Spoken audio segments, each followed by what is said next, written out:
Channel. कैसे हो आप सब? आई होप आप सब अच्छे होंगे। सो मेरी अभी न्यू वीडियो आ रही है एंड वीडियो पेरेंटिंग से ही रिलेटेड है। आज मैं अभी कुछ पेरेंटिंग के टॉपिक्स पर ही वीडियो बना रही हूँ, तो ये वीडियो ना मुझे पेरेंटिंग से ही रिलेटेड है। आज का वीडियो है, क्या बच्चों को डायपर रैश डायपर की वजह से होता है, उसका रीज़न क्या होता है और वो कैसे ठीक होएगा, हमें क्या करना चाहिए और उसके होने की वजह क्या है। तो मैं आपके साथ ना सारा ये शेयर करूँगी। मैं इसी टॉपिक पे आपसे बात करूँगी कि ऐसा क्यों होता है। फर्स्टली, बच्चों को डायपर रैश हो रहे हैं तो उसका रीज़न क्या है, मैं आपके साथ रीज़न बताती हूँ। इवन आप ना अपने पीडियाट्रिशियन की एडवाइस ले सकते हैं इस चीज़ में। आप गूगल भी कर सकते हैं, यूट्यूब भी कर सकते हैं। इवन मैंने खुद इस चीज़ के ऊपर रिसर्च की हुई है, इसलिए आपके साथ शेयर कर रही हूँ इस टॉपिक पर वीडियो। मेरे एक्चुअली 2 बच्चे हैं, दोनों टॉडलर्स हैं। एक अभी छोटा है, एक टॉडलर है, तो दोनों ही डायपर पहनते हैं अभी भी एंड उनको भी डायपर रैश हो जाता है। मतलब अभी तो नहीं हुआ, एक ही बार हुआ था एंड बहुत ज़्यादा हुआ था। तो मैंने उस चीज़ के ऊपर रिसर्च स्टार्टिंग से ही कर रखी है कि ऐसा क्यों हुआ था, उसका रीज़न क्या था। तो मैं आपके साथ सोचा कि वो शेयर करूं कि ऐसा क्यों हुआ। तो मेरा ये खुद का रिसर्च है कि डायपर रैश के रीजंस क्या होते हैं। पहला रीज़न क्या होता है, वेट डायपर्स। अगर हम बच्चे को डायपर पहना रहे हैं, उसमें यूरिन ज़्यादा है, बहुत टाइम तक हमने वही डायपर पहनाया है, यूरिन उसमें ज़्यादा लॉक्ड हो गया है, तो ये भी रीज़न होता है बच्चे के डायपर रैश होने का, जो कि नहीं होना चाहिए। मैं आपके साथ अभी ना रीजंस दिखाती हूँ, रीजन बता रही हूँ कि ये 5-6 रीज़न क्या है डायपर रैश होने के। फर्स्ट रीज़न हो गया वेट डाइपर्स। बहुत लंबे टाइम तक बच्चा वो डायपर पहन रहा है, यूरिन से वो डायपर लॉक है और वो वेट हो चुका है, जिस वजह से यूरिन जो बच्चे का सुसु है वो उसके हिप एरिया में लग चुका है, जिसकी वजह से डायपर रैश हो गया उसको। Second reason, tight diapers. हम कभी कभी क्या करते हैं, बच्चे का साइज ज़्यादा है, हम बच्चों को सोचते हैं टाइट डायपर पहना दें उसका। वो मतलब टाइट डायपर का आप कैसे पता कर सकते हैं, टाइट डायपर जब बच्चे को बना रहे हैं ना, उसके छोटे छोटे से निशान हो जाते हैं बॉटम लाइन पे, ये हिप के ऊपर जो लाइन होती है ना, पैंट लाइन, वहाँ पे निशान हो जाते हैं। अगर वो निशान हो रहे हैं ना, इसका मतलब बच्चे को डायपर टाइट हो रहा है। तो सेकेंड रीज़न ये है। एंड थर्ड रीज़न हमारा पता है क्या है, डायपर शॉवर प्रोडक्ट्स। कुछ प्रोडक्ट्स ऐसे होते हैं जो बच्चे को नहीं सूट करते, like baby wash, like shampoo. मतलब शैम्पू तो हम नहीं लगाते, बट कभी कभी स्किन पे चला जाता है, वो उसको नहीं सूट कर रहा है, उसके डायपर एरिया में जा रहा है। एंड हो गया हमारा बेबी सोप हो गया, ठीक है। और भी प्रोडक्ट्स आते हैं, वो कुछ हो गया। कोई ऑयल हो गया जो बच्चे को नहीं सूट कर रहा, हम बच्चे के लगा रहे हैं, जिस वजह से उसको डायपर रैश हो रहा है। पाउडर हो गया, कोई मतलब कुछ पेरेंट्स क्या करते हैं, बच्चे को पाउडर लगाते हैं, जबकि बच्चे के डायपर एरिया में कभी भी पाउडर अप्लाई नहीं करना चाहिए। बिकॉज पाउडर लगा के, हम ड्राई पाउडर है, हमने उसको पाउडर को लगा दिया, ऊपर से डायपर पहना दिया, वो लॉक्ड हो गया। जो ड्राई पाउडर था उसने स्किन को डिहाइड्रेट कर दिया, वहाँ से स्किन बिल्कुल डिहाइड्रेट हो गई।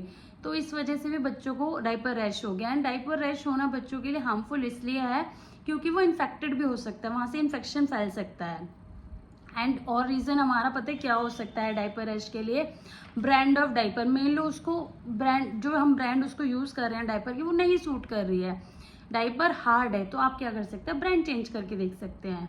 मेरा खुद का एक्सपीरियंस है, मैं आपके साथ ये शेयर कर रही हूँ। लाइक मैं खुद का एक्सपीरियंस बताती हूँ। मेरे बच्चे पैम्पर्स का डायपर यूज़ करते हैं, ऐसा नहीं है वो बहुत कि मैं डायपर लगाती हूँ। मेरे बच्चे दिन में 2 टाइम डायपर लगाते हैं, दिन में सोते टाइम भी, रात को सोते टाइम भी। रात में 2 बार मैं चेंज करती हूँ डायपर। तो वो जब डायपर लगाते हैं तो मैं ब्रांड के ऊपर ध्यान देती हूँ, मैं पैम्पर्स के ही लगाती हूँ। इवन मैं कभी कभी इनकेस ऐसा हो जाता है पैम्पर्स का ख़त्म हो गया भाई से, वैसे तो कभी ऐसा होता नहीं बट हो जाता है, तो अगर मैं उनको मैमी पोको या बेबी हग या कोई भी डायपर लगा दूँ तो उनका पूरा एरिया रैश हो जाता है, पूरा एरिया रेड हो जाता है। इसका मतलब ये है, मेरा खुद का एक्सपीरियंस, मेरी खुद की रिसर्च, कि बच्चे को जो हम डायपर लगा रहे हैं वो सूट नहीं कर रहा, तो बच्चे के लिए वो डायपर चेंज करके देखें। क्योंकि आप क्लॉथ डायपर भी ले सकते हैं, बट अगर रैशेज यूरिन में रहेगा ना, वेट रहेगा, तो वो रैशेज क्लॉथ डायपर से भी होंगे। ये मेरे 5 टॉपिक हैं। 6 पता है क्या हो सकता है डायपर रैश होने का कारण, रैश क्रीम। कोई रैश क्रीम ऐसी होती हैं वो बच्चे को सूट नहीं करती, जिसमें केमिकल ज़्यादा होता है। लाइक मेरे बच्चों को बी फॉर नैप्पी क्रीम आती है, डायपर रैश क्रीम, वो बिल्कुल भी सूट नहीं करती है। अगर मैं उनको लगाती हूँ ना, उनके रैशेज बढ़ जाते हैं, इवन स्किन बर्न होने को आ जाती है, इन्फेक्टेड हो जाती है। तो आप पहले सबसे पहले ये चेक करें कि बच्चे को क्या सूट कर रहा है क्या नहीं सूट कर रहा। जो हम दे रहे हैं डायपर रैश का कारण ही वही है, ये हो सकता है।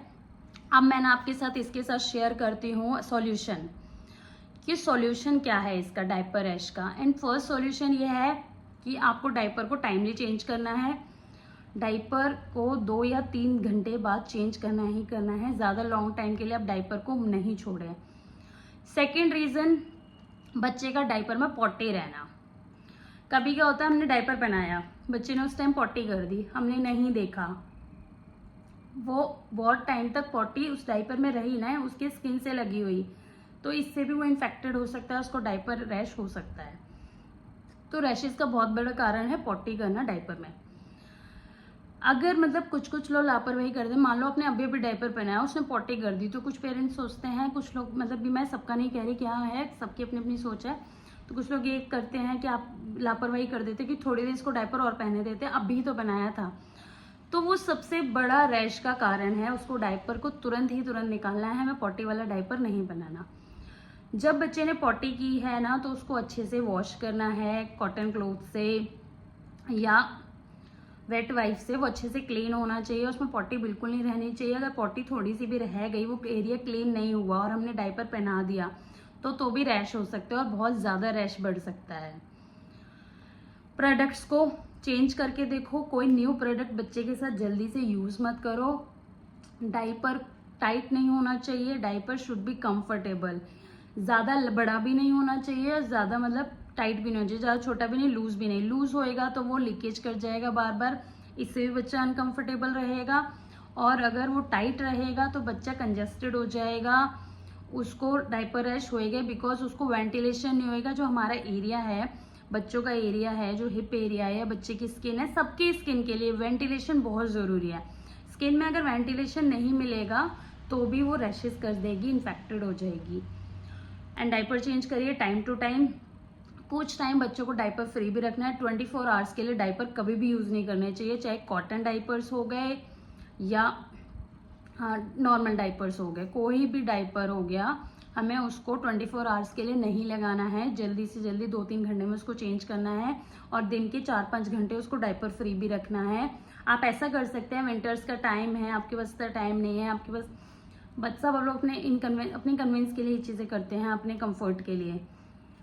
तो आप ये कर सकते हैं, 2-3 घंटे अपने डायपर पहनाया, हाफ या 1 आवर के लिए आप उसे डायपर फ्री कर दो, उसके बाद चाहे दोबारा लगा लो, लेकिन अच्छे से।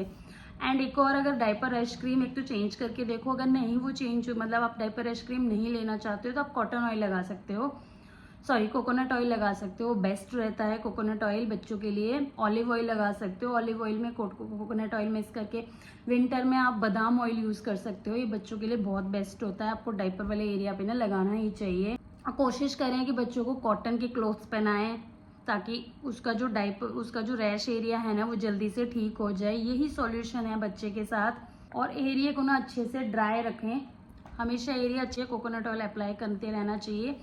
और एक सबसे इम्पॉर्टेंट चीज़, अगर आप बच्चे का डायपर रैश जो रैश वाला एरिया है, अगर वो 2 या 3 दिन में ठीक नहीं हो रहा तो वो डॉक्टर को ज़रूर दिखाएं, क्योंकि अगर वो 2 या 3 दिन में, अगर वो नॉर्मल रैश है ना, वो 2-3 दिन में ठीक हो जाएगा आपके कोकोनट ऑयल लगाने से, क्रीम लगाने से, एरिया को अच्छे से ड्राई रखने से। एरिया बिल्कुल भी वेट नहीं होना चाहिए। हमें जब बच्चे को रैशेस होते हैं ना, आप वेट वाइप से कभी भी उसको साफ ना करें, क्योंकि वेट वाइप्स ना मॉइस्चराइज करती है स्किन को, और जो एरिया रैश हो जाता है ना, उस पर आप दोबारा मॉइस्चराइज करोगे, वाटर डालोगे, वो एरिया फिर से इन्फेक्टेड होने लग जाएगा। इसलिए एरिया को ड्राई रखना है अच्छे से। और अगर 2 या 3 दिन में नहीं फटता तो जाके अपने पीडियाट्रिशियन को दिखाएं, डॉक्टर को ज़रूर दिखाएं, बहुत ज़रूरी है। अगर नहीं दिखाओगे ना तो एरिया बहुत इन्फेक्टेड हो गया है। ये मेरा खुद का एक्सपीरियंस है, क्योंकि मेरे बच्चे के साथ ऐसा सीन हुआ था, उसका एरिया बहुत इन्फेक्टेड हो गया था, वो हॉस्पिटलाइज था, डायरिया हो गया था, तो वो पॉटी कर रहा था बार बार, एंड उसको डायपर पहना रहे थे और वेट वाइप से क्लीन कर रहे थे, बिकॉज छोटा था तो बार बार वॉशरूम कैनोला लगे हुए थे, बार बार वॉशरूम नहीं ले जा सकते थे, तो उसका वो एरिया ना, उस पर क्रीम लगा रहे थे, B4 नैपी लगाई, जो उसको एलर्जी कर गई, बिकॉज डायपर भी था, उसमें पॉटी लग गई, पॉटी क्रीम में लग के उसका एरिया बहुत ज़्यादा इन्फेक्टेड हो गया। और उसकी मैं आपके साथ पिक्चर ज़रूर शेयर करूँगी, यहीं पे आप पिक्चर देखना, उसकी बहुत बुरा इसका इन्फेक्टेड हुआ था। फिर उसको अच्छे से वेंटिलेशन दे के अच्छे से एयर प्योरीफाई करके तब जाके उसका ये एरिया ड्राई, बिल्कुल अच्छे से उसको ड्राई किया था। 24 आवर्स के लिए ना एयर दिया था, जिससे ऑक्सीजन देते हैं ना, वो उसको दिलाया था मैंने, तब वो एरिया ठीक हुआ था। बहुत बुरा इन्फेक्टेड हुआ था। तो मैं इसीलिए मैं आपके साथ ये टॉपिक शेयर कर रही हूँ, मेरा पर्सनल एक्सपीरियंस है। तो ये सारे सॉल्यूशन है आपके साथ, बच्चों को क्या करना चाहिए, बच्चों को आपके साथ क्या करना चाहिए। और ये तो सॉल्यूशन हो गया आपको ये कैसे, और क्या चीज़ें आप बच्चों को ना करने दें। अगर बच्चे का एरिया रैश हो गया है ना, तो गलती से उसको ईचिंग होएगी, प्लीज़ आप उसको ईचिंग ना करने दें, उसको स्ट्रेच ना कर। अगर उसने स्क्रैच कर लिया ना तो वो बहुत ज़्यादा इन्फेक्टेड हो जाएगा और उसका जो ज़ख्म होएगा ना वो बढ़ जाएगा। और पूरा ध्यान रखें कि लूज़ क्लोथ्स पहनाएं, डाइपर लूज़ होना चाहिए, टाइट नहीं होना चाहिए, वेट वाइप्स को यूज़ नहीं करना। तो ये सिंपल टिप्स एंड ट्रिक्स हैं जो अपने बच्चे के साथ as a new mom use कर सकते हैं। देखो, जो न्यू मॉम हुई थी, मैं खुद भी एक न्यू मॉम थी, मैं हर चीज़ सर्च करती थी, ये मेरे बच्चे के साथ ये हो रहा है तो मैं ये सर्च किया, यूट्यूब सर्च किया, गूगल सर्च किया, और हर से रिसर्च करके मैं उस चीज़ पे आई। अभी तक भी मैं ऐसा ही करती हूँ। तो मैं सोचती हूँ, जब मैंने खुद किया ये चीज़ें, तो एज अ न्यू मॉम सबके मन में ये चीज़ें होती होंगी कि मेरे बच्चे के साथ ऐसा क्यों हुआ है, कैसे क्यों हो रहा है, सब परेशान हो जाते हैं। तो मैंने सोचा कि मैं आपके साथ इस टॉपिक पे ज़रूर शेयर करूँगी, ताकि आपके साथ ये हेल्प आए, ये वीडियो आपको हेल्प करे। तो आप मुझे बताना मेरी वीडियो आपको कैसी लग रही है। मेरी कुछ वीडियो से अगर आपके लिए हेल्प हो रही है तो आप प्लीज़ मुझे कमेंट ड्रॉप कर सकते हैं, मेरे चैनल को सब्सक्राइब कर सकते हैं, शेयर भी कर सकते हैं, लाइक्स तो प्लीज़ करिए, लाइक भी कर सकते हैं। तो मैं आगे भी पेरेंटिंग में कुछ ना कुछ अपने पर्सनल एक्सपीरियंस आपके साथ शेयर करूँगी। Thanks for watching.